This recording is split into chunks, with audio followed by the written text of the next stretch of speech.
What if everything you've been taught about reading the Bible has been fundamentally incomplete? What if the ancient texts that billions have studied for centuries contain a hidden layer of meaning that goes far beyond historical accounts and moral teachings? But before we begin, please hit the like button and let me know where in the world you're watching from today. It's always fascinating seeing who's joining us from around the world. Today, we're diving into a perspective that suggests the Scriptures function as something entirely different from what most people imagine, not just as religious doctrine, but as a sophisticated manual for understanding the very mechanics of human consciousness itself. Has this ever happened to you? You're reading a familiar biblical passage, perhaps for the 100th time, and suddenly you notice something that makes you pause. A phrase that seems to hint at deeper layers of meaning, a parable that feels more like a psychological blueprint than a simple moral lesson. You're not imagining things. What you're sensing might be what some scholars call the mentalist interpretation of Scripture. The idea that these ancient writings encode universal principles about how thought, feeling, and consciousness actually operate. Consider this radical proposition. What if the Bible isn't primarily a historical record, but rather a comprehensive map of the human mind? What if every story, from Genesis to Revelation, is actually describing internal, psychological and spiritual processes that unfold within consciousness itself? This perspective suggests that when we read about creation, we're not just learning about cosmic events that happened thousands of years ago, but discovering timeless principles about how ideas manifest into reality through the power of focused thought and intention. The distinction between literal and symbolic interpretation becomes crucial here. While traditional approaches often get entangled in historical debates and apparent contradictions, this alternative reading method views each biblical narrative as a mirror, a way for consciousness to observe, understand, and ultimately transform itself. Instead of external rules imposed from the outside, these texts become internal guidance systems that reveal how the patterns of divine thinking can operate through human awareness. What you're about to discover might surprise you, especially if you've never encountered this interpretive framework before. We're talking about viewing familiar stories through an entirely different lens, one that sees the Garden of Eden not as a geographical location, but as a state of consciousness, one that reads the parables of Jesus not just as moral teachings, but as precise instructions for mental and spiritual transformation. The implications of this approach extend far beyond theological study. If these texts truly contain encoded wisdom about consciousness and mental causation, then understanding them properly could unlock practical principles for transformation in every area of life, from relationships and health to creativity and purpose. Stay with me until the end, because what we're exploring challenges conventional thinking while offering a bridge between ancient wisdom and modern understanding of how the mind actually works. If these deeper insights resonate with your journey, consider subscribing. We explore ideas that can genuinely shift how you see yourself and your possibilities. And having you as part of this community makes these conversations even more meaningful. This isn't about dismissing traditional faith or historical scholarship, but rather about expanding our comprehension to include dimensions that have been hiding in plain sight for centuries. The transformation in understanding begins when we recognize that there are fundamentally different ways to engage with these ancient texts, each revealing completely different layers of meaning and practical application. Here's where things get really interesting. When people approach Scripture with purely literal interpretation, they often find themselves wrestling with apparent contradictions, struggling with questions that seem to have no satisfying answers, hitting walls that feel insurmountable. But this isn't because the texts are flawed or incomplete. It's because they're trying to extract concrete historical information from writings that were designed to communicate something far more sophisticated. about the nature of consciousness and reality itself. The breakthrough happens when you shift your mindset from asking, "What happened?" to asking, "What pattern is being revealed here?" Suddenly, every story becomes a blueprint for understanding how thoughts become things, how internal states create external experiences, how the invisible realm of ideas and intentions manifests into the visible world of form and circumstance. This isn't mystical speculation. It's recognizing that these texts encode precise principles about mental causation that operate whether we understand them or not. Consider the creation account in Genesis, which most people read as either literal history or symbolic mythology. But what if it's actually describing something much more immediate and practical, the fundamental process by which any idea moves from conception to manifestation? The pattern is remarkably clear and consistent. There's always an initial conception, a decisive declaration or affirmation, and then the inevitable appearance of corresponding results in experience. This same pattern appears throughout Scripture with stunning consistency. The phrase, "In the beginning was the Word," isn't just theological poetry. It's pointing to the relationship between conscious intention and manifested reality. Every creation begins with an idea, gains power through focused attention and belief, becomes crystallized through declaration or commitment, and finally emerges into visible form through consistent action aligned with that original vision. The hidden truth is that this process isn't relegated to divine activity alone. Human consciousness operates according to these same fundamental principles. When we truly grasp this, it becomes clear why certain approaches to prayer, goal setting, and personal transformation work while others fail. It's not about magic or wishful thinking. It's about understanding and cooperating with laws that govern how consciousness creates experience. What makes this perspective so powerful is its practical application. Once you recognize these patterns, you begin seeing them everywhere. In successful businesses, in healing journeys, in creative breakthroughs, in relationship transformations. The same principles that the texts describe as divine creation are the principles that govern every meaningful change and achievement in human life.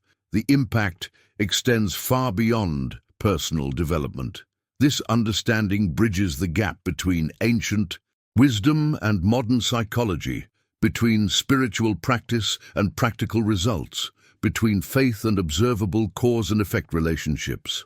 It reveals that the Scriptures aren't just historical documents or moral guidelines, but sophisticated instruction manuals for conscious living. Now, I want to go even deeper into this topic because understanding this creative process is just the beginning.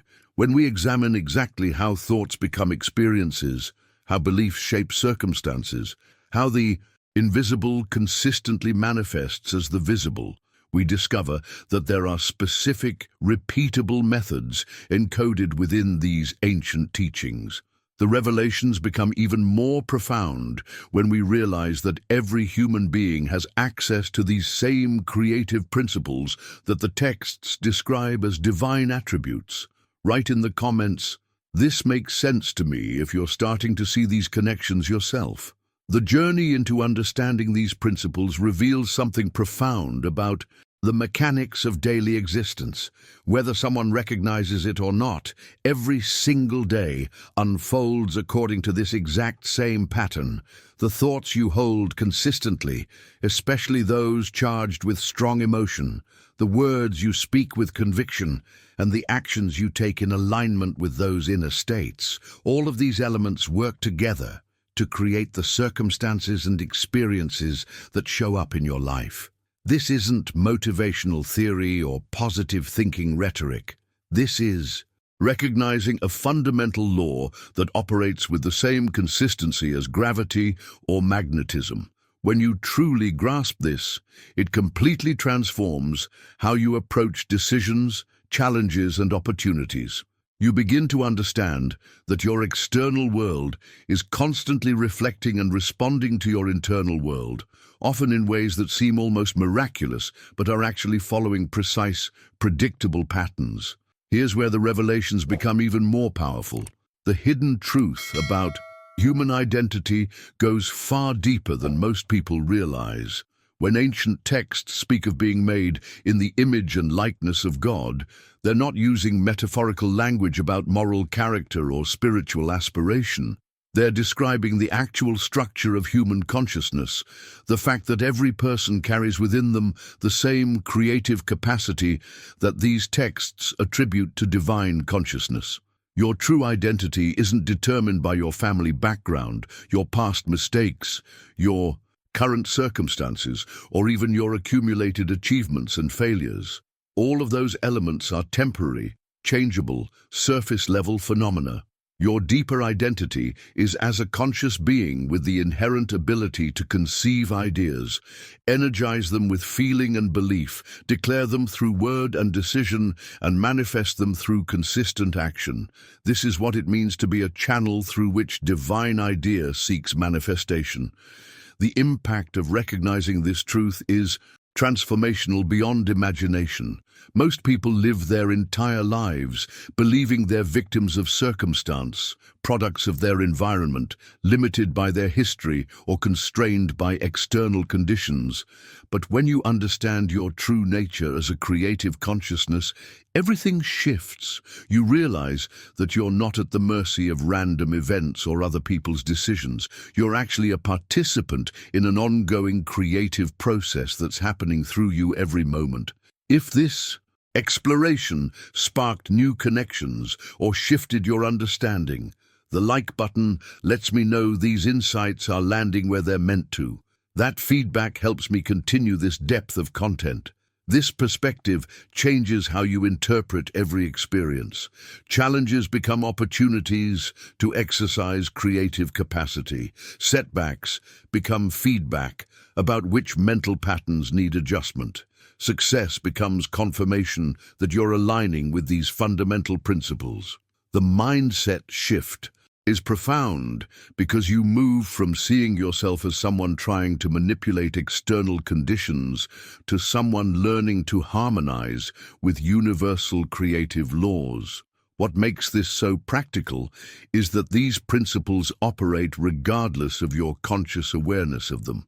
The difference is that when you understand them, you can work with them intentionally instead of accidentally. You can choose your thoughts more carefully, speak your words more purposefully, and align your actions more strategically. You become a conscious co-creator rather than an unconscious victim of your own mental patterns. The behind-the-scenes reality is that every successful person, every breakthrough innovation, every healing transformation, every meaningful relationship operates according to these same principles.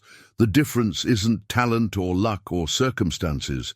It's the degree to which someone has learned to align their thoughts, feelings, words, and actions with these creative laws. When you start applying this understanding deliberately, the results often surprise people because they're so much more effective than conventional approaches. It's not because you're doing something supernatural, but because you're finally cooperating with how consciousness naturally works instead of fighting against it or ignoring it. Now, this raises an essential question about why some people seem to manifest effortlessly while others struggle despite understanding these concepts. The answer lies in recognizing the deeper layers of belief and feeling that often operate below conscious awareness and learning how to address those hidden patterns that either support or sabotage our conscious intentions. Put down, "I'm ready to understand this deeper," if you're sensing how this applies to your own experience. The deeper layers reveal something that completely reframes how we understand struggle, limitation, and what many people call evil or negative experiences. Here's a perspective that might challenge conventional thinking. What if the difficulties and limitations we encounter aren't external forces attacking us, but rather the natural consequences of how we're using our own mental faculties? This isn't about blame or judgment. It's about recognizing that the same creative capacity that can manifest positive experiences can also, when misdirected, create patterns of lack, fear, and conflict. The hidden truth is that consciousness, being endowed with freedom of choice, can focus its creative power in any direction. When attention becomes fixated on scarcity, danger, or separation, that focused mental energy begins manifesting experiences that reflect those inner patterns. It's not that evil exists as some independent force in the universe, but rather that creative consciousness can temporarily invest its power in illusions that contradict truth and abundance. This understanding transforms how you approach every challenge or setback. Instead of seeing yourself as a victim of external circumstances or malevolent forces, you begin recognizing these experiences as feedback about where your mental energy has been invested. The impact of this shift is profound because it restores your sense of agency and creative capacity, even in difficult situations. Now, this brings us to one of the most misunderstood practices in human experience: prayer. Most people approach prayer from a mindset of desperation or pleading, essentially reinforcing the very limitations they're trying to overcome. But when you understand consciousness as creative principle, prayer becomes something entirely different, not begging for intervention, but aligning your awareness with truth and abundance that already exist. Effective prayer isn't about convincing some external deity to change your circumstances. It's about changing your own mental frequency to match the reality you want to experience. This involves recognizing and affirming what's already true at the deepest level, that life, love, creativity, and abundance are the fundamental nature of existence. It means deliberately withdrawing your mental investment from patterns of limitation and consciously energizing thoughts that align with your highest good. The transformation happens through a specific process that combines several elements. You begin by acknowledging the presence and power of creative intelligence, then consciously reject the apparent reality of limitation or lack. Practice genuine gratitude for what's already working in your life and repeatedly redirect your attention back to the source of all good whenever your mind starts wandering toward worry or doubt. This approach works because it aligns your consciousness with universal creative principles rather than fighting against them. When your thoughts, feelings, and words consistently point in the same direction toward truth, abundance, and positive possibility, your external experience inevitably begins reflecting that internal coherence. The behind-the-scenes reality is that this isn't mystical or supernatural. It's simply cooperation with how consciousness naturally operates. Your awareness is constantly creating your experience, whether you realize it or not. The question is whether you're creating consciously and intentionally or unconsciously and accidentally. What makes this so practical is that you can apply it immediately in any situation. Whether you're dealing with health challenges, relationship difficulties, financial concerns, or creative blocks, the fundamental approach remains the same. Withdraw mental energy from the problem pattern and invest it consistently in the solution pattern. The journey of mastering this approach reveals that most traditional methods fail because they inadvertently reinforce the very conditions they're trying to change. But when you understand the deeper mechanics involved, every prayer becomes an opportunity to practice conscious creation rather than unconscious limitation. Write in the comments, "I'm beginning to understand," if this perspective is starting to click for you. The practical application of these insights crystallizes into a specific methodology that appears repeatedly throughout these ancient teachings. When you examine the patterns closely, you discover a consistent sequence that seems to unlock the creative potential within consciousness itself. This isn't arbitrary or theoretical. It's a precise process that bridges understanding with tangible results in everyday experience. For those who appreciate this depth of exploration, Subscribing ensures you don't miss future conversations like this. These aren't casual discussions. They're designed to bridge ancient wisdom with practical application. The transformation begins with a crucial decision, consciously withdrawing recognition from any appearance of limitation, lack, or negativity as having ultimate power or authority over your experience.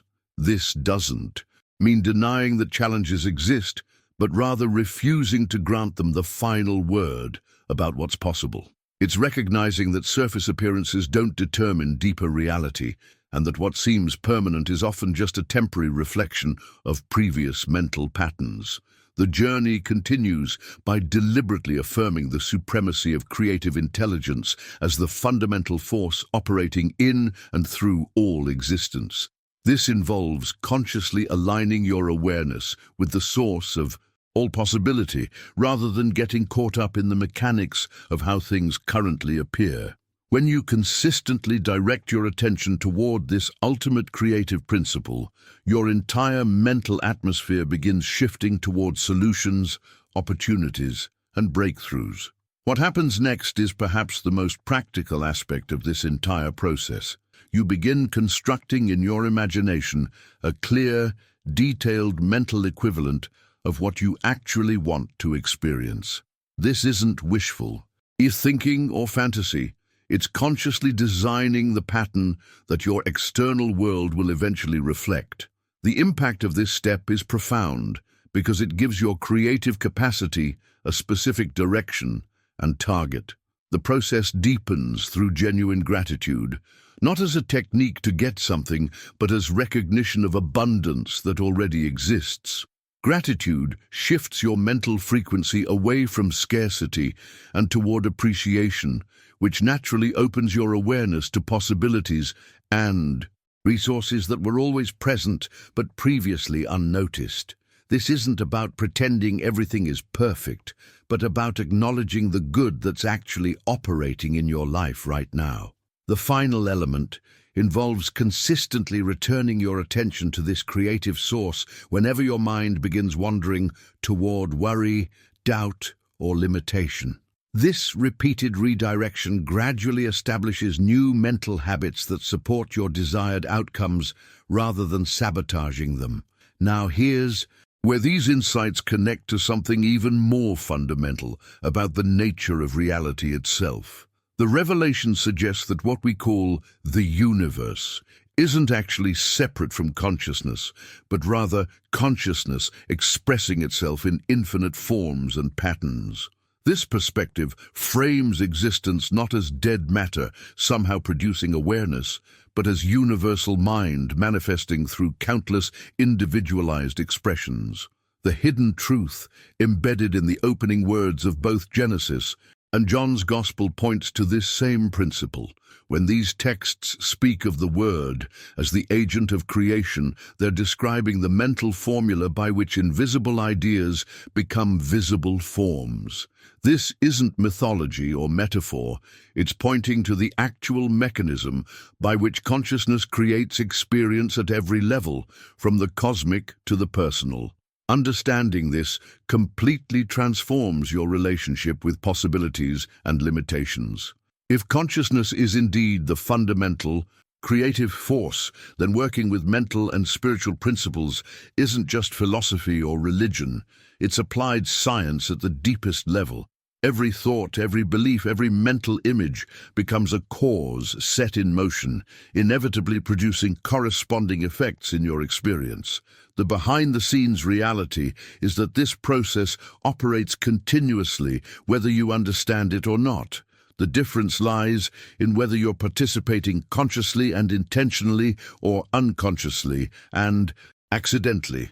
When you grasp these principles and apply them systematically, you begin discovering that change happens much more naturally and effectively than most traditional approaches suggest. Write in the comments, the patterns are becoming clear. If you're seeing how these principles connect to your own experiences with change and manifestation. The crucial distinction here lies in understanding that human consciousness isn't operating independently, creating reality through willpower or positive thinking alone. Instead, it functions as a collaborative instrument through which universal creative intelligence expresses itself in individualized ways. This transforms the entire approach to personal transformation and goal achievement, because you're not trying to force outcomes through mental effort, but rather learning to harmonize your thinking with principles that already govern how ideas become experiences.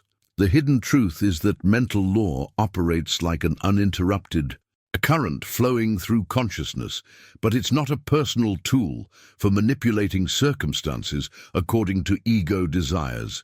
It's the natural process through which creative intelligence shapes its infinite plan through willing human minds.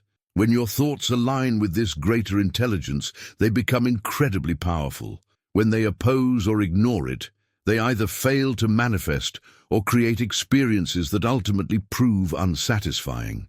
This perspective completely reframes how you approach decisions and goal setting. Instead of asking, "How can I get what I want?" you begin asking, "How can I align my desires with what's truly best?" Instead of trying to force specific outcomes, you focus on creating the internal conditions that allow the highest possibilities to emerge naturally through your experience. The journey of understanding this leads us back to the creation account in Genesis, which reveals itself as something far more practical than most people realize. Rather than describing ancient historical events, it's presenting a timeless template that shows exactly how any creative process unfolds, whether we're talking about cosmic manifestation or personal transformation. The pattern is remarkably consistent and precise. Every creation begins in silence, in the invisible realm of pure possibility and potential. There's a moment of conception where an idea first takes shape in consciousness, not yet expressed or committed to, but beginning to gather energy and focus. This silent phase is crucial because it's where the quality and direction of what's to come gets established. The transformation happens when that silent conception moves into declaration, when the idea gets expressed with conviction and authority. This isn't casual wishing or tentative hoping, but definitive commitment that bridges the gap between possibility and manifestation. The power lies not in the volume or drama of the declaration, but in the quality of certainty and alignment behind it. The impact becomes inevitable once this pattern is set in motion. Universal law responds to the combination of clear conception and authoritative declaration by orchestrating circumstances, opportunities, and resources that support the manifestation of what's been established. This isn't magic or wishful thinking. It's cooperation with fundamental creative principles that operate whether we understand them or not. What makes this so practical is recognizing that you're already participating in this process every day, usually unconsciously. Every recurring experience in your life reflects some idea that you've been holding in consciousness and expressing through your words, decisions, and actions. The difference is that most people do this accidentally, creating by default rather than by conscious design. Behind the scenes, successful entrepreneurs, artists, healers, and innovators use variations of this same pattern, often without realizing they're following ancient, creative principles. They get clear about their vision, commit to it with unwavering conviction, and then take consistent action that aligns with their declared intention. Now, understanding this pattern is just the beginning, because there are specific ways that this process can be enhanced or undermined, depending on how you handle the relationship between your personal will and universal intelligence, and how you navigate the inevitable challenges that arise during the manifestation process. Write in the comments, "I see the pattern now," if you're recognizing how this template applies to transformations you've already experienced in your own life. The transformative power of spoken declaration becomes evident when you understand that words aren't just sounds or communication tools, but actual forces that shape reality according to the intentions and convictions behind them. The ancient teachings suggest that when words are aligned with truth and pronounced with genuine authority.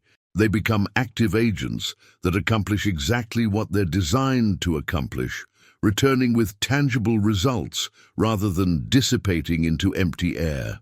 When content like this opens new perspectives you hadn't considered, hitting like tells me these thoughtful conversations are worth continuing. It's your way of saying, this resonated with your search for deeper understanding. This isn't about magical incantations or ritualistic formulas.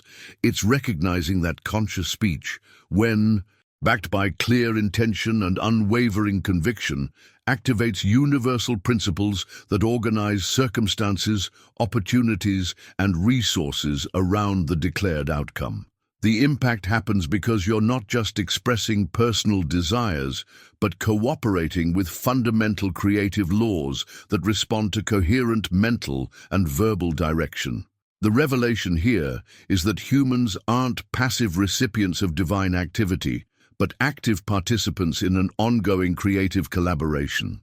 As beings made in the image and likeness of ultimate creative intelligence, every person carries the responsibility and capacity to create through conscious use of mental faculties. This means thinking with clarity rather than confusion, feeling with conviction rather than doubt, speaking with authority rather than hesitation, and acting with faith rather than fear. The journey of mastering this creative responsibility involves recognizing that every experience in your life reflects this process of mental creation, whether you're aware of it or not. The thoughts you entertain consistently, the emotions you cultivate regularly, the words you speak habitually, and the actions you take repeatedly, all of these elements combine to create the patterns that show up as your external circumstances. This perspective completely transforms how you approach challenges and opportunities. Instead of seeing yourself as someone who needs to convince the universe to cooperate with your desires, you begin understanding yourself as someone learning to align your mental and verbal patterns with principles that naturally produce positive outcomes. The mindset shift is profound because it moves you from victimhood to creative partnership. What makes this so practical is that you can begin applying these insights immediately, starting with how you think about and speak about your current situation. Every conversation becomes an opportunity to practice conscious creation rather than unconscious limitation. Every decision becomes a chance to align with creative intelligence rather than oppose it through doubt or negativity. The behind-the-scenes reality is that people who consistently experience positive transformations in their lives, whether in health, relationships, finances, or creative expression, are usually applying these principles instinctively. They think clearly about what they want, feel genuinely optimistic about possibilities, speak confidently about their goals, and take consistent action that supports their declared intentions. The hidden truth is that this process works regardless of your religious background or philosophical beliefs, because it's based on how consciousness naturally operates rather than on any particular doctrine or system. When you align your thoughts, feelings, words, and actions around a clear, positive intention, universal creative principles respond by supporting that intention through circumstances and opportunities that might seem coincidental, but are actually the natural result of conscious cooperation with these laws. Now, this raises important questions about why some people seem to manifest easily while others struggle despite understanding these concepts, and what specific internal barriers might be preventing the natural flow of creative manifestation through consciousness. Write in the comments, "I'm ready to apply this," if you're seeing how to use these principles in your own decision-making and goal-setting. And processes. The journey into understanding these internal barriers reveals something that most people find both surprising and liberating. Every single experience you've ever had, whether positive or challenging, successful or disappointing, actually follows this exact same process of mental creation. The difference isn't that some experiences are caused while others are random. It's that some mental patterns are conscious and intentional while others are unconscious and habitual. Here's what's happening behind the scenes in your daily life. When you hold a mental image consistently, especially when it's charged with strong emotion, that image becomes impressed into the deeper levels of your mind, where it operates like a blueprint or template. Your subconscious doesn't distinguish between positive and negative images. It simply works to manifest whatever patterns you've impressed upon it through repetition and emotional intensity. The transformation occurs through the natural sequence that connects internal patterns with external results. Those deeply impressed mental images influence your words, which in turn shape your decisions and actions, which ultimately create the circumstances and relationships that show up in your life. This process operates continuously, whether you're aware of it or not, which explains why people often experience the same types of situations repeatedly, even when they consciously want something different. The revelations in ancient wisdom literature point to this same principle when they speak about the power of the tongue and the creative force of spoken words. The insight isn't mystical or metaphorical. It's recognizing that speech acts as the bridge between internal mental patterns and external manifestation.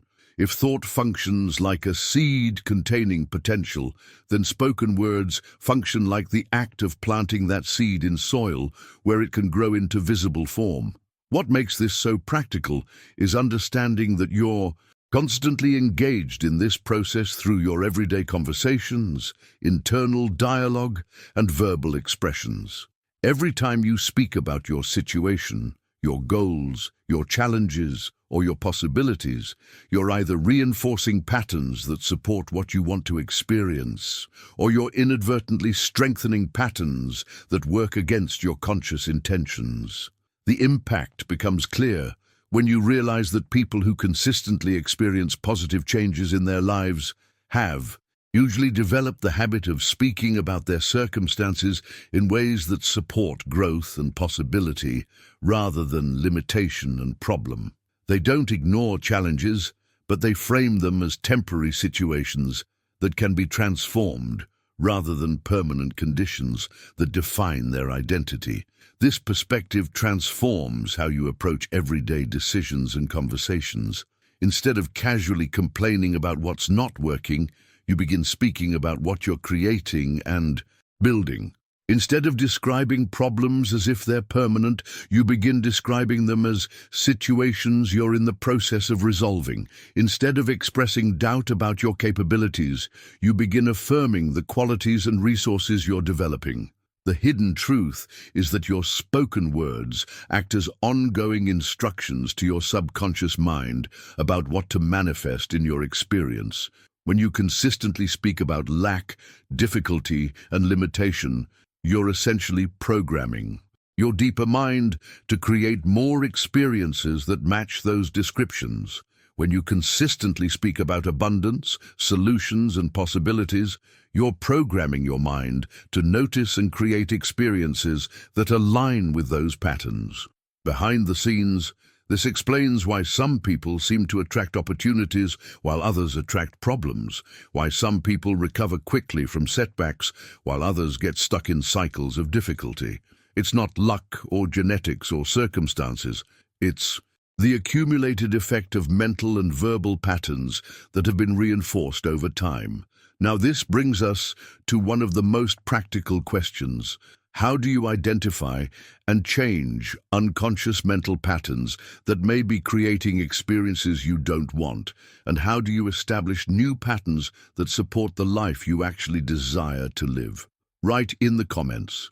I recognize these patterns if you're seeing connections between your habitual thoughts, words, and recurring experiences. The breakthrough in understanding comes when you examine why so many sincere attempts at prayer and positive thinking produce disappointing results. The missing piece isn't effort or good intentions, it's comprehension of the specific mental mechanics that these ancient teachings actually describe. Most people approach prayer as if words alone, spoken into empty space, should somehow create change. But that's like expecting a seed to grow without soil, water, or consistent care. The transformation requires understanding that effective prayer involves a precise sequence of mental activities. You must establish a clear, specific mental picture of what you want to experience, not just vague hopes or general wishes. This mental image needs to be felt as true and real, not just imagined as possibility. The emotional conviction behind the idea gives it the energy needed to impress itself into deeper levels of consciousness where actual change originates.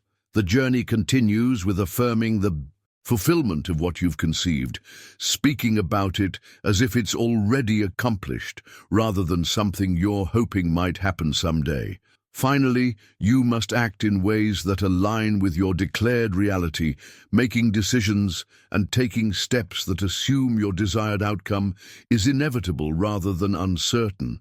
The hidden truth revealed through this process is that every visible form in your experience, your health, relationships, financial situation, opportunities, challenges, represents the outward expression of invisible mental patterns that have been operating in your consciousness.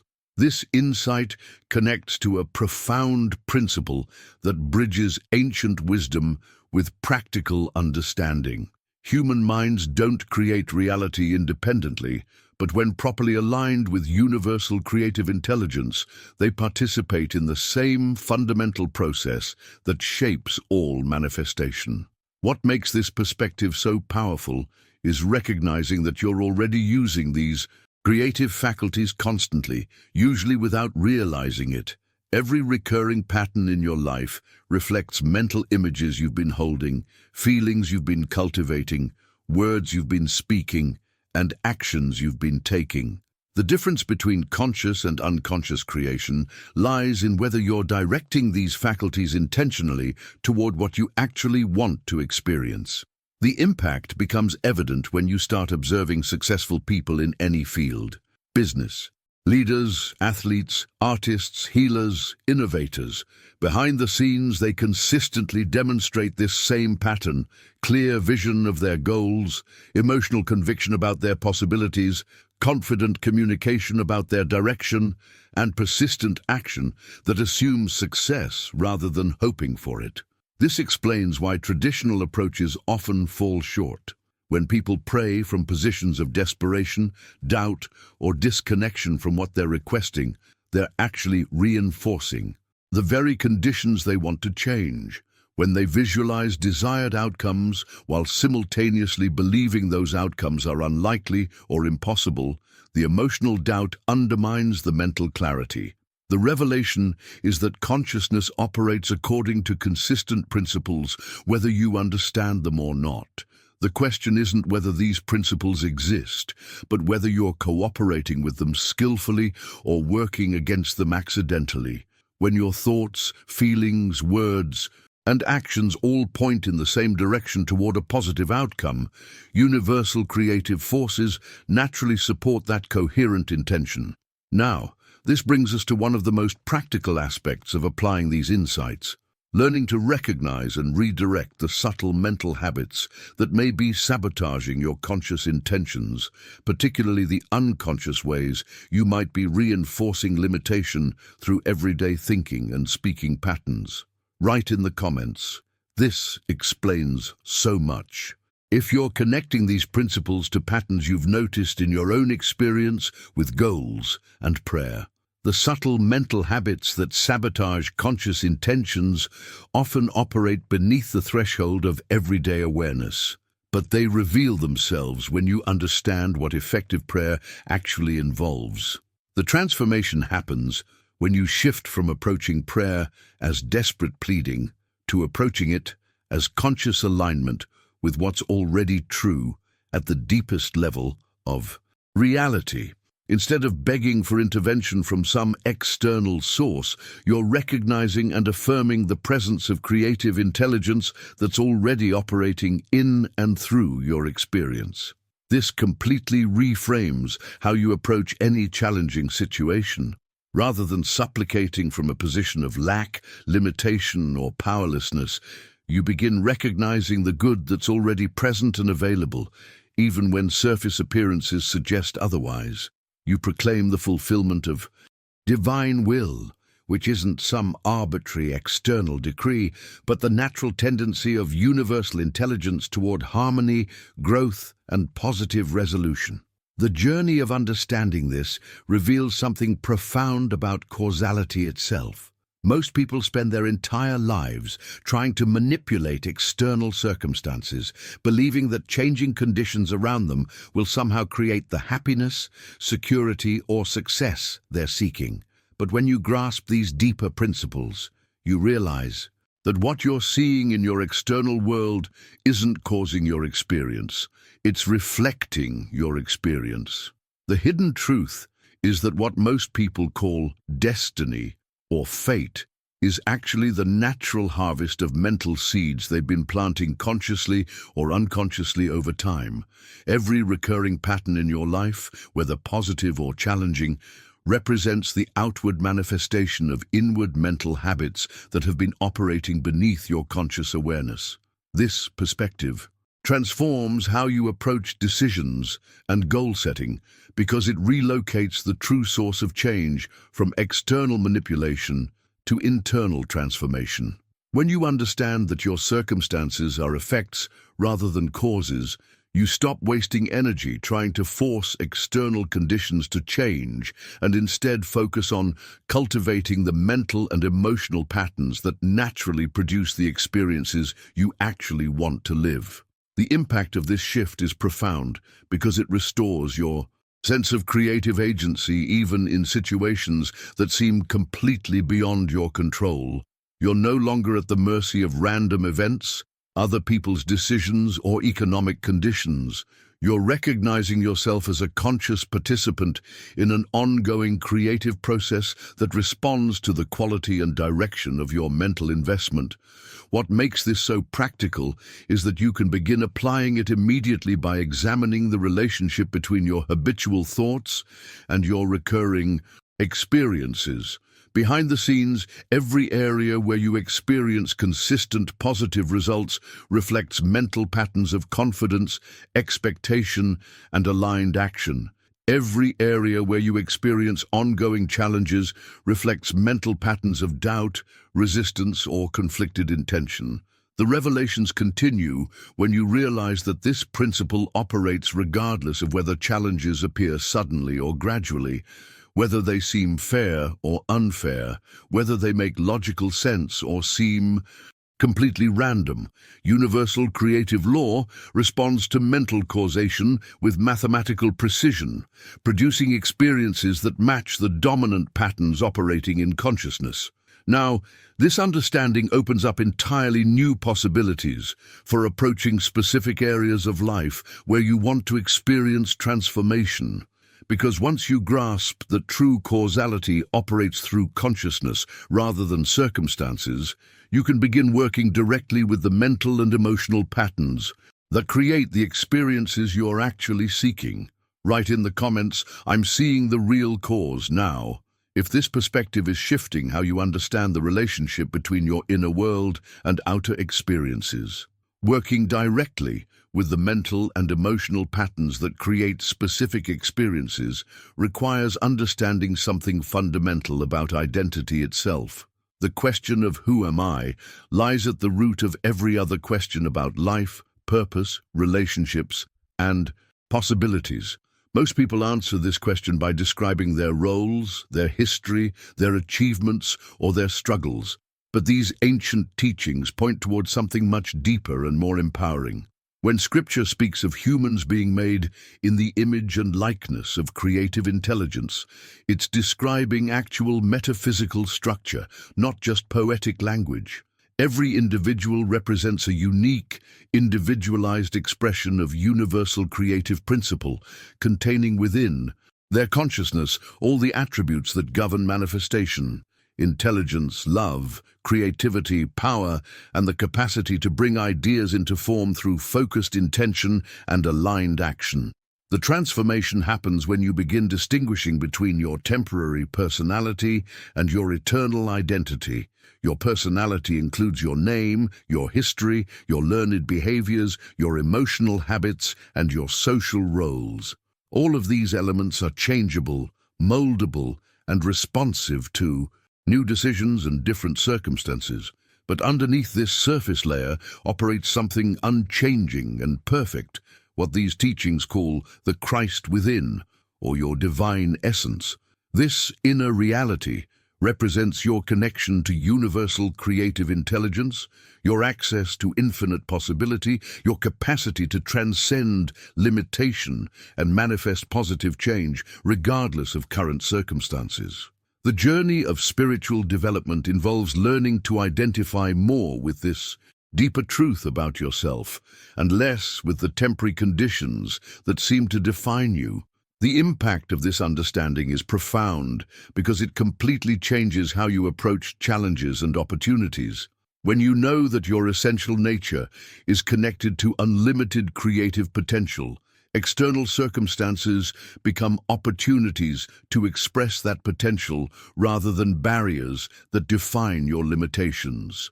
Your past mistakes become learning experiences rather than permanent judgments about your worth or capabilities.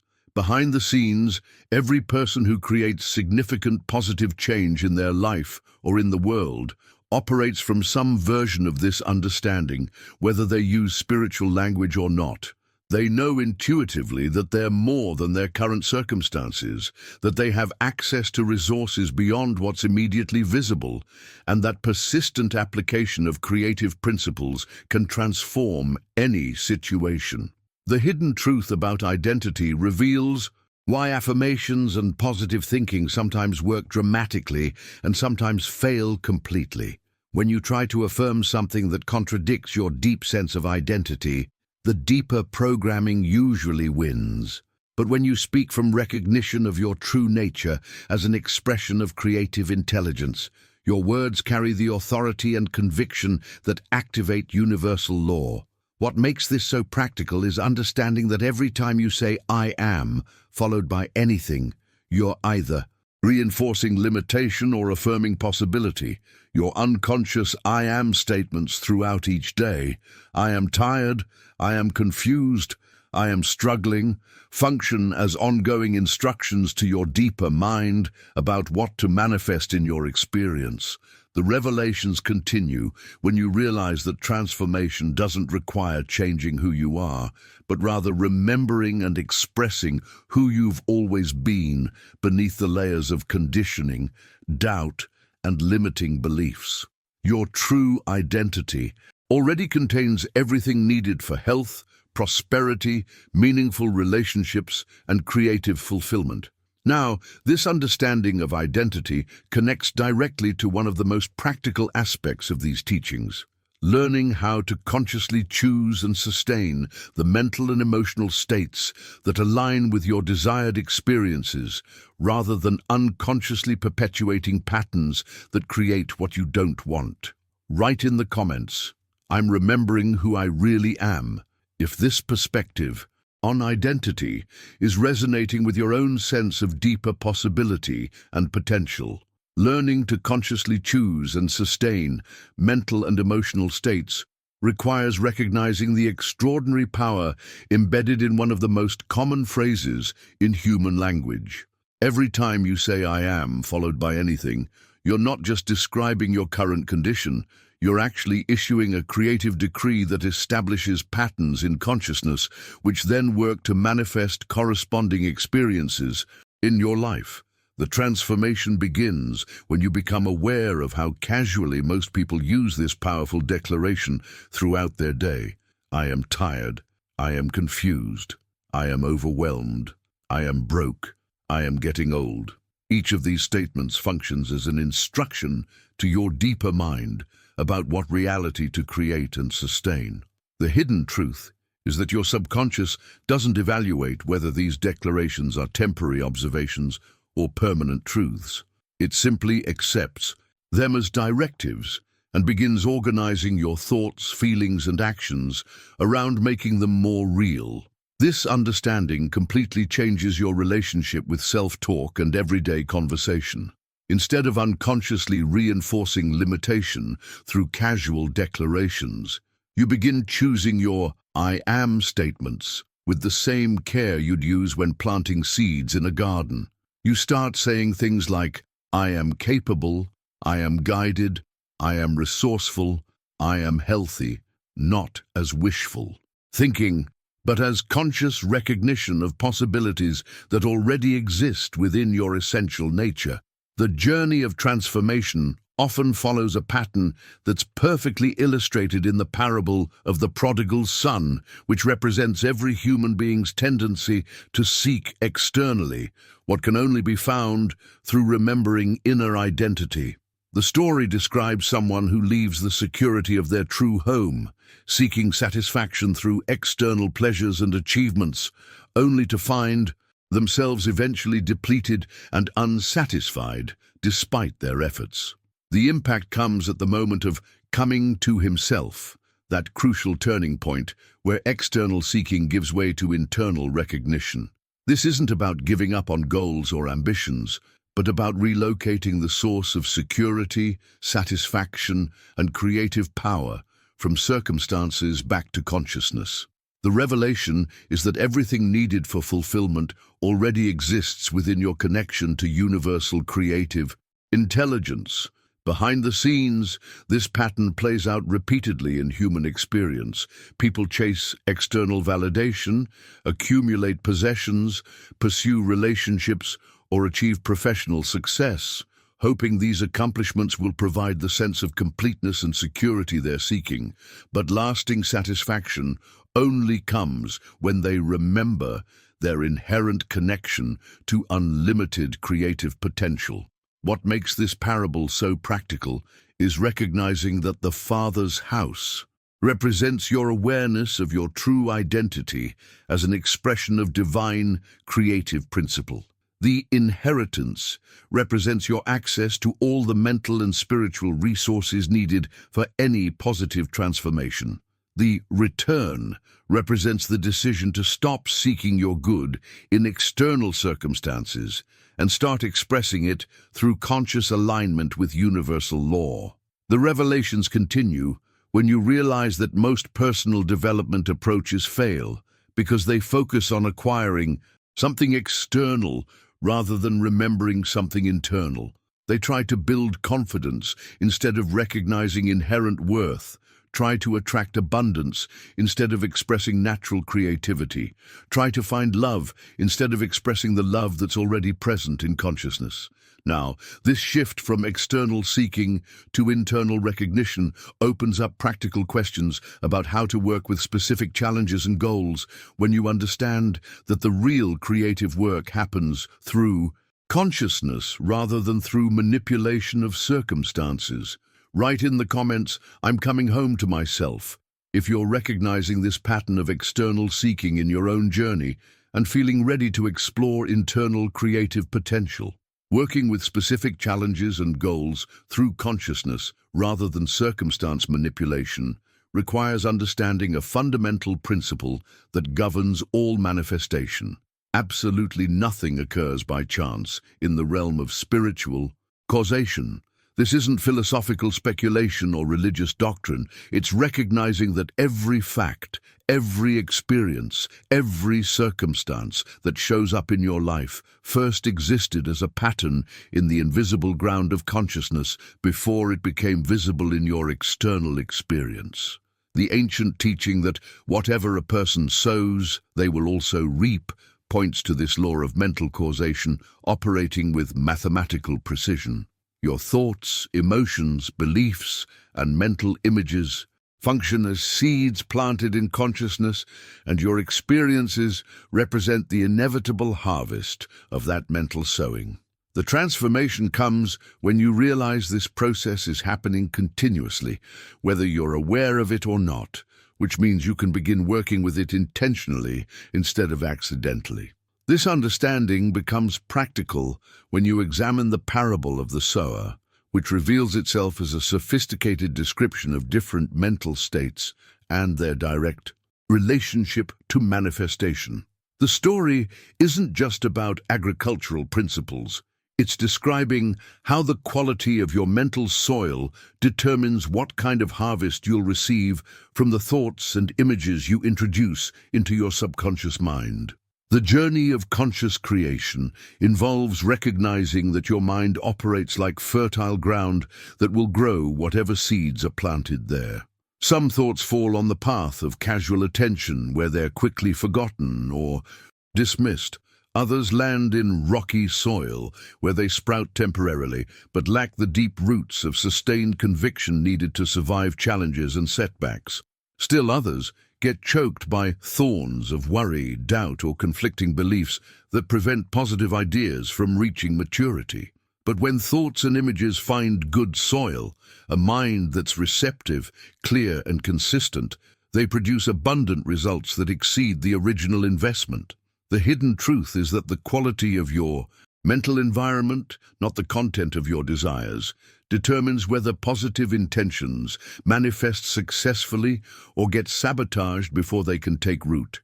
Behind the scenes, this explains why some people seem to manifest goals effortlessly, while others struggle despite sincere effort. The difference isn't talent, connections, or favorable circumstances. It's the depth and receptivity of their mental soil. People who consistently create positive results have usually developed the capacity to hold ideas with clarity, water them with emotion and expectation, and protect them from the weeds of doubt and contradiction. The impact becomes clear when you apply this understanding to your own goal-setting and problem-solving processes. Instead of focusing primarily on external strategies and tactics, you begin paying attention to the internal environment where your intentions are taking root. You start asking questions like, is my mind receptive to this possibility? Am I giving this idea consistent attention? Are conflicting beliefs undermining my positive intentions? What makes this so practical is recognizing that you can improve the quality of your mental soil through specific practices that increase receptivity and depth. This involves clearing out limiting beliefs that act like weeds, cultivating emotional states that support growth, and maintaining consistent focus that allows positive ideas to develop deep roots in consciousness. The revelations continue when you understand that this agricultural metaphor applies to every area of life: health, relationships, finances, creativity, spiritual development. The same principles that govern successful farming govern successful manifestation through consciousness. Now, this brings us to the practical question of how to identify and address the specific types of mental soil conditions that might be preventing your positive intentions from manifesting, and how to create the optimal internal environment for the changes you want to experience. Write in the comments, I'm ready to prepare my mental soil, if you're seeing how the quality of your inner environment affects the results you create in your outer world. Creating the optimal internal environment for the changes you want to experience requires more than occasional positive thinking or sporadic affirmations. The transformation demands honest examination of the hidden mental routines that operate beneath conscious awareness. Those automatic thought patterns, inherited beliefs, and unrevised emotions that actually form the real atmosphere of your consciousness throughout each day. The journey becomes challenging when you realize that most people's conscious intentions represent only a small fraction of their total mental activity. While you might spend a few minutes each morning affirming positive outcomes, if you spend the remaining hours entertaining worry, criticism, doubt, or limitation, those unconscious patterns will dominate. The creative process. The hidden truth is that your subconscious mind doesn't distinguish between thoughts you choose deliberately and thoughts that simply arise habitually. It responds to the overall mental climate you maintain. Behind the scenes, this explains why sincere people often struggle with manifestation despite their best efforts. They focus on planting positive seeds through visualization and affirmation, but they haven't addressed the weeds of negative self-talk, inherited family, beliefs about money or relationships, or emotional patterns of fear and resentment that create hostile soil conditions for growth. The impact of developing mental vigilance becomes evident when you start noticing the constant stream of unconscious commentary running through your mind. Every judgment about your appearance, every worry about the future, every replay of past disappointments, every criticism of other people. All of these mental habits contribute to the overall atmosphere that either supports or undermines your conscious creative intentions. What makes this vigilance practical is understanding that you don't need to eliminate all negative thoughts. That would be impossible and probably counterproductive. Instead, you're learning to catch limiting patterns quickly and redirect your attention toward more constructive possibilities. You're developing the capacity to observe your mental habits without being controlled by them. This process often raises difficult questions about why challenges and suffering occur, even for people who seem to be thinking positively and living ethically. The revelations here involve distinguishing between two different operating principles: law and grace. Universal law produces results according to mental and emotional causation, without making moral judgments about whether someone deserves their experiences. It responds to patterns in consciousness with mathematical precision, regardless of personal intentions or character. Grace, however, represents the capacity for transformation that becomes available when consciousness aligns sincerely with higher truth. Grace can correct mistakes, accelerate positive changes, and transform difficult circumstances in ways that transcend normal cause and effect patterns. The difference is that law operates automatically based on accumulated mental patterns, while grace activates through conscious cooperation with divine intelligence. The understanding deepens when you realize that apparent suffering often represents old patterns finally surfacing to be released, or soul lessons that accelerate spiritual development, or simply the natural consequences of unconscious mental habits that are ready to be transformed. This doesn't mean people deserve their difficulties, but it does suggest that every challenge contains seeds of growth and awakening when approached with proper understanding. Now, this brings us to one of the most practical applications of these principles: learning specific techniques for working with difficult emotions, limiting beliefs, and challenging circumstances in ways that transform them from obstacles into opportunities for demonstrating creative mastery. Write in the comments, "I'm ready to examine my hidden patterns," if you're willing to look honestly at the unconscious mental habits that might be affecting your results. Learning specific techniques for transforming obstacles into opportunities involves mastering two complementary mental processes that work together to shift consciousness from limitation to possibility. These ancient teachings reveal a precise methodology for dealing with any negative appearance or challenging circumstance, whether it's related to health, finances, relationships, or personal limitations. The first technique involves what's called spiritual denial, which isn't about pretending problems don't exist or forcing yourself to feel positive when you don't. Instead, it's the conscious decision to strip any appearance of error, limitation, or fear of its supposed ultimate authority over your experience. You're recognizing that while challenges may appear real on the surface, they don't represent the deepest truth about what's possible for you when you align with creative intelligence. The transformation happens through firm affirmation, which means actively recognizing eternal truths that remain constant regardless of temporary circumstances. This involves acknowledging the presence of universal creative intelligence, affirming your connection to unlimited possibility, and declaring the supremacy of harmony, abundance, and perfect order as the fundamental realities that govern existence. What makes this approach so different from conventional positive thinking is understanding the principle behind Jesus' teaching to not resist evil. This wasn't advocating passive resignation or denial of difficulties, but revealing a sophisticated mental method for handling negative appearances without empowering them through emotional struggle or fearful attention.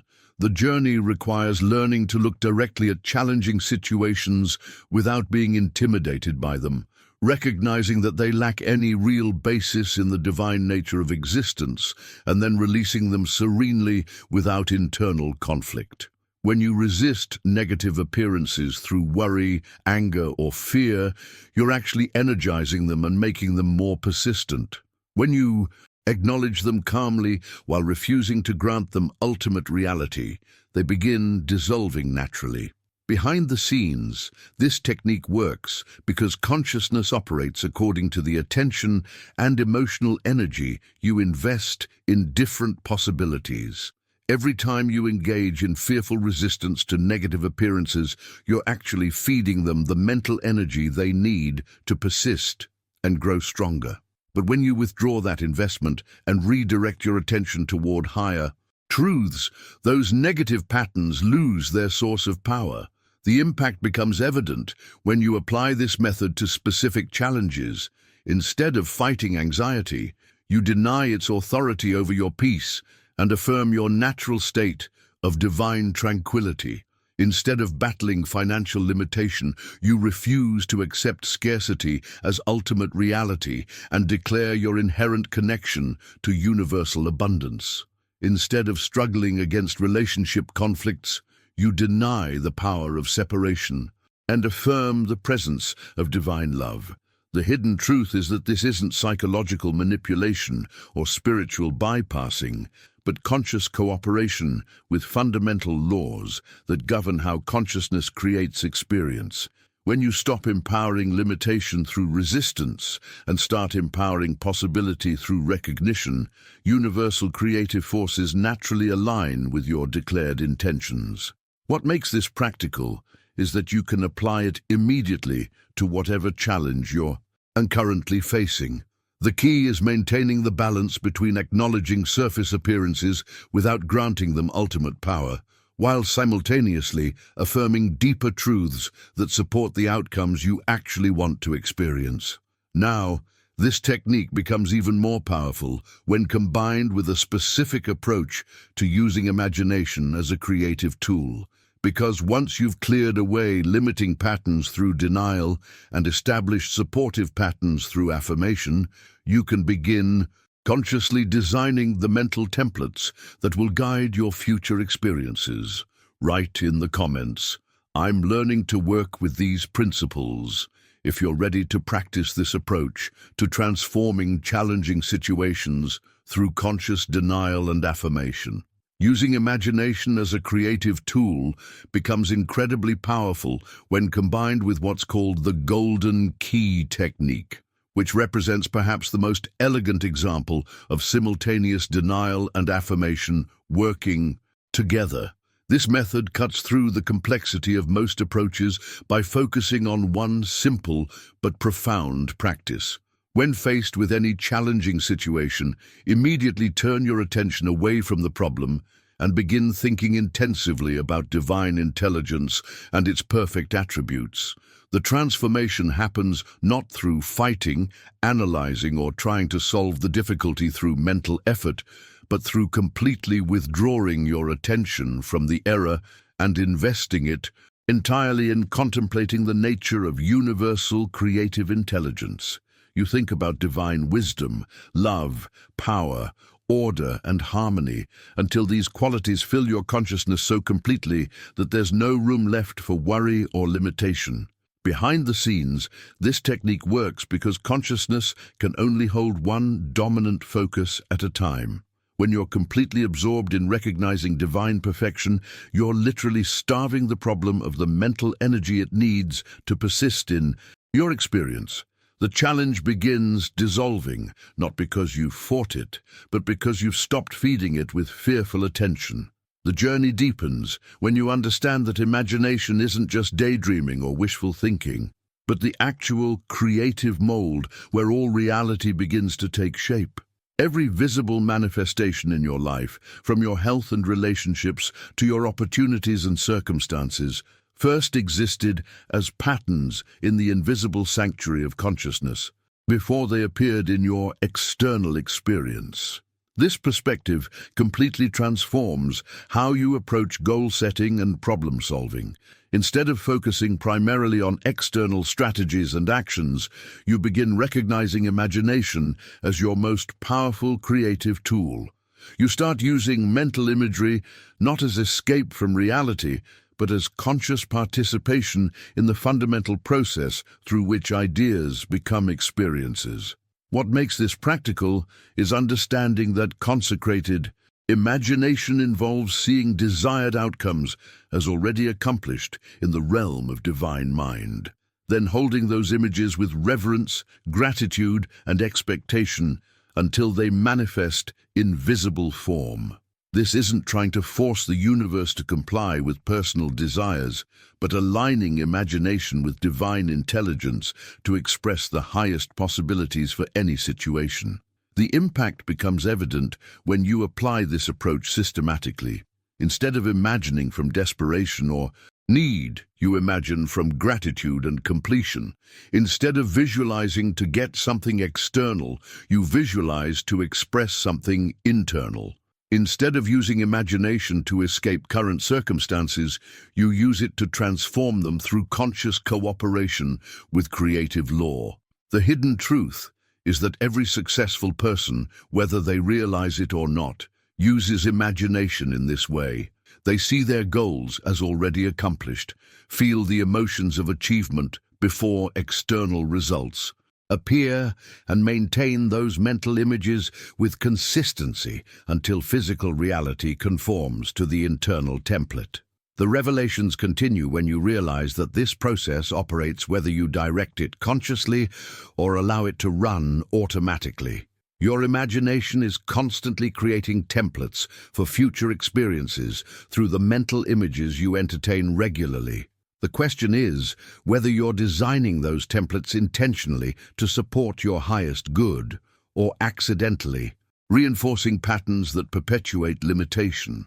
Now, this understanding of imagination as creative instrument leads us to examine how faith operates as the activating force that transforms mental images into physical manifestations, and why conventional approaches to prayer and manifestation often fail to produce consistent results. Write in the comments, "I'm ready to use imagination consciously," if you're seeing the connection between mental imagery and the experiences that show up in your life. Examining how faith operates as the activating force that transforms mental images into physical manifestations reveals one of the most misunderstood aspects of these ancient teachings. The story of Jacob's ladder provides a perfect illustration of how consecrated imagination actually functions as a bridge between visible and invisible realms of experience. When Jacob dreams of a ladder connecting earth to heaven, with angels ascending and descending, this isn't just mystical poetry. It's describing the actual mechanism by which consciousness moves ideas from current circumstances to divine possibility and then back down into transformed experiences. The ladder represents imagination, operating at its highest level, capable of uniting the realm of present appearances with the realm of infinite potential. The transformation happens through understanding that the angels in this vision represent the ideas you consciously elevate from your current situation to the level of divine consciousness, where they become charged with creative power and wisdom. These elevated ideas then descend back into your experience as new opportunities, insights, resources, and circumstances that support the manifestation of what you've been imagining and affirming. Behind the scenes, this process requires a specific quality of mental activity that goes far beyond casual wishing or hopeful thinking. The journey involves learning to lift your consciousness above the limitations of present appearances and connect with the realm where all possibilities exist simultaneously, then allowing those expanded possibilities to reshape your practical experience through natural law. What makes this practical is recognizing that every time you imagine a better outcome while feeling genuinely grateful and expectant, you're essentially sending your ideas up Jacob's ladder to be transformed by divine intelligence. When you maintain this elevated state consistently, the ideas return as concrete improvements in your circumstances. This brings us to understanding faith not as vague belief or wishful hope, but as interior certainty, an unshakable conviction that rests in the absolute reliability of universal creative law. True biblical faith involves knowing that divine principle has already arranged all good outcomes, and that access to those outcomes comes through internal alignment rather than external manipulation. The hidden truth is that faith operates as law, not as exception. When you have genuine conviction that something is already accomplished in the realm of divine mind, that certainty activates forces that organize circumstances to match your inner knowing. This isn't supernatural intervention, but natural response to consciousness operating according to its fundamental creative principles. The impact becomes evident when you distinguish between authentic faith and mere intellectual belief. Real faith feels like quiet certainty rather than desperate hoping. It involves knowing that what you've declared and imagined is already established in divine mind and must manifest through natural law regardless of current appearances or external circumstances. The revelations continue when you realize that most prayer and manifestation attempts fail because they operate from doubt disguised as faith, from need disguised as gratitude, from desperation disguised as confidence. Authentic faith rests calmly in the certainty of divine law while allowing that law to work through natural means and proper timing. Now, this understanding of faith as operating law leads us to examine how forgiveness functions as mental cleansing that removes the internal barriers which often block the natural flow of creative manifestation through consciousness. Write in the comments, "I understand faith as certainty now," if you're recognizing the difference between authentic conviction and wishful thinking in your own experience with prayer and manifestation. Examining how forgiveness functions as mental cleansing reveals one of the most practical yet profound aspects of these teachings. The expectation principle that Jesus demonstrated shows that prayer becomes effective when you believe you have already received what you're asking for, rather than hoping you might receive it someday. Most people approach prayer from positions of lack, doubt, and fear, essentially reinforcing the very conditions they're trying to change. The transformation happens when you shift from asking for something you don't have to thanking for something that's already provided in divine mind. This isn't positive thinking or self-deception. It's aligning your consciousness with the truth that universal intelligence has already established every good outcome as possibility, and your role is to accept and receive rather than convince or persuade. Behind the scenes, this principle operates because consciousness creates according to the dominant expectation you hold, not according to your conscious wishes or stated desires. If you pray while secretly expecting disappointment, doubt, or delay, your deeper expectation will override your surface requests.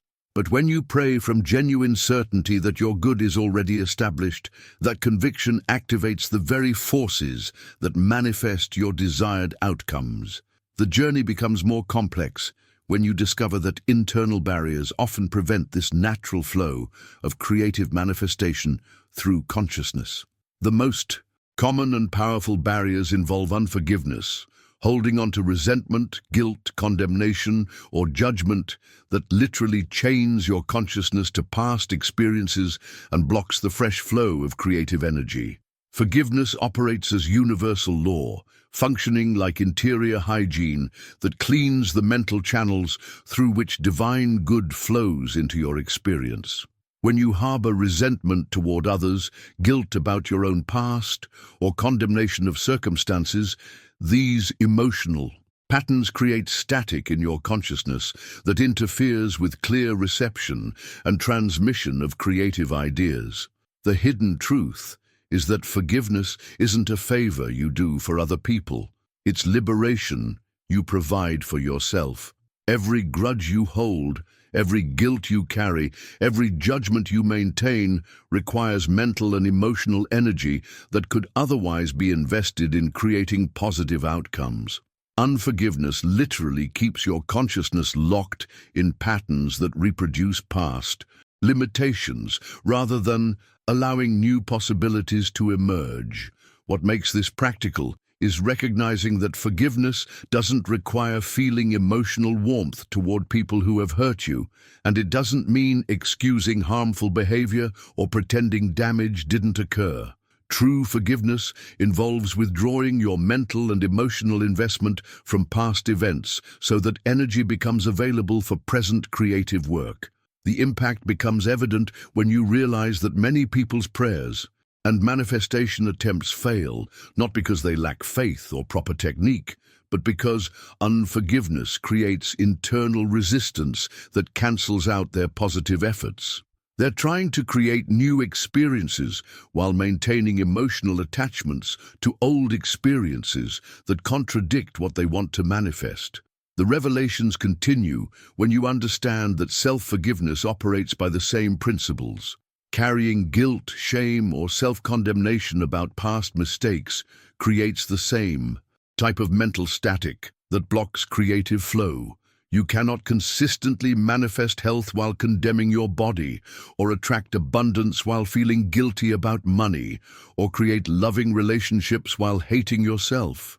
Now, this understanding of forgiveness as mental cleansing opens up practical applications for working with specific areas of life where you want to experience transformation, because once internal resistance is cleared through forgiveness, the natural creative processes can operate much more effectively. Write in the comments, "I'm ready to clear these channels," if you're recognizing how unforgiveness might be blocking the manifestation of positive changes you've been working toward. Working with specific areas where you want transformation reveals how these principles apply to the most fundamental aspects of human experience. The relationship between consciousness and physical health provides perhaps the clearest example of how mental and emotional patterns directly influence material conditions. Health isn't simply the absence of disease symptoms, but represents the concrete expression of mental and emotional order operating in harmony with truth. The journey into understanding this mind-body connection shows that your physical form functions like a faithful mirror, constantly reproducing the ideas, emotions, and beliefs that consciousness holds, whether you're aware of those patterns or not. When your mental atmosphere consistently supports thoughts of vitality, appreciation for your body, and expectation of wellness, your physical systems respond by maintaining and restoring optimal function. Behind the scenes, this explains why some people recover quickly from illness, while others struggle with chronic conditions, why some maintain energy and vitality throughout life, while others experience premature decline. The difference often lies not in genetics or luck, but in the quality of mental and emotional patterns that have been operating in consciousness over time. The transformation becomes practical when you recognize that working with health challenges involves addressing both physical symptoms and the mental-emotional patterns that may be supporting those symptoms. This doesn't mean ignoring medical care or pretending serious conditions don't exist, but rather understanding that consciousness plays a crucial role in every healing process. What makes this approach so powerful is learning to cultivate decision-making that supports the body's natural healing intelligence rather than undermining it through worry, criticism, or fear. Every time you speak appreciatively about your body, visualize yourself in perfect health, or affirm the presence of divine life flowing through your physical form, you're supporting the conditions that allow healing to occur naturally. The revelations continue when you discover that guidance for health decisions, like all important guidance, comes most clearly through developing sensitivity to the still small voice that operates within consciousness. True divine guidance doesn't impose itself through dramatic signs or external pressure, but manifests as gentle inner knowing that brings peace and clarity to decision-making processes. The impact of learning to receive this interior guidance transforms how you approach not just health decisions, but every choice that affects your well-being and direction. This inner voice becomes perceptible only in states of mental quiet, when the noise of anxiety, urgency, and external opinions subsides enough for subtle interior impressions to register in consciousness. Behind the scenes, people who consistently make decisions that support their highest good have usually developed some capacity for this type of interior listening, whether they describe it in spiritual terms or simply call it intuition. They've learned to create mental space for receiving guidance rather than forcing decisions through willpower or external analysis alone. Now, this understanding of health as consciousness expressing through form, combined with sensitivity to interior guidance, leads us to examine how these principles apply to creating sustainable daily practices that support transformation in every area of life, rather than just occasional peak experiences. Write in the comments, "I'm learning to listen within," if you're beginning to recognize the connection between your mental patterns, physical well-being, and capacity for receiving inner guidance. Creating sustainable daily practices that support transformation requires understanding how to work with the inevitable challenges and setbacks that arise on any journey of personal development. The approach revealed in these teachings reframes every trial as an opportunity for strengthening your capacity to choose higher principles over lower impulses, rather than viewing difficulties as evidence that these methods don't work. When challenging situations arise, financial pressure, relationship conflicts, health concerns, or unexpected setbacks, these represent moments where you can either revert to old patterns of worry, blame, and victimhood, or use them as opportunities to demonstrate your growing mastery of these consciousness principles. The hidden truth is that temptation isn't some external force trying to derail your progress, but simply the suggestion to identify with limitation rather than possibility, to focus on problems rather than solutions. The transformation happens through recognizing that trials often appear precisely when you're making progress, because old patterns in consciousness resist change and will surface to be addressed and released. Instead of seeing challenges as failures or punishments, you begin approaching them as feedback about which mental habits still need attention and refinement. Behind the scenes, people who successfully integrate these principles into lasting lifestyle changes understand that spiritual knowledge remains essentially sterile unless it gets embodied through consistent daily practice. The impact comes not from occasional peak experiences or moments of inspiration, but from developing reliable rhythms that anchor these insights into practical reality. The journey requires establishing what could be called an unbreakable daily method, consistent practices that keep you connected to these higher principles regardless of external circumstances. This involves some form of morning consecration, where you set your mental direction for the day, midday remembrance that reconnects you with your deeper intentions when you get caught up in busyness, and evening reflection, where you plant new seeds in consciousness for continued growth. What makes this sustainable is understanding that transformation doesn't require perfection, but rather persistent practice of choosing truth over error in small moments throughout each day. Every time you catch yourself beginning to worry, and redirect your attention toward gratitude. Every time you respond to criticism with blessing instead of defensiveness. Every time you affirm possibility instead of limitation. These micro-choices gradually establish new neural pathways and mental habits. However, it's important to note that these teachings represent one particular metaphysical interpretation of biblical texts rather than empirically verified facts about consciousness or reality. While many people find value in these symbolic frameworks for personal development, the claims about mental causation and manifestation haven't been substantiated through controlled scientific research.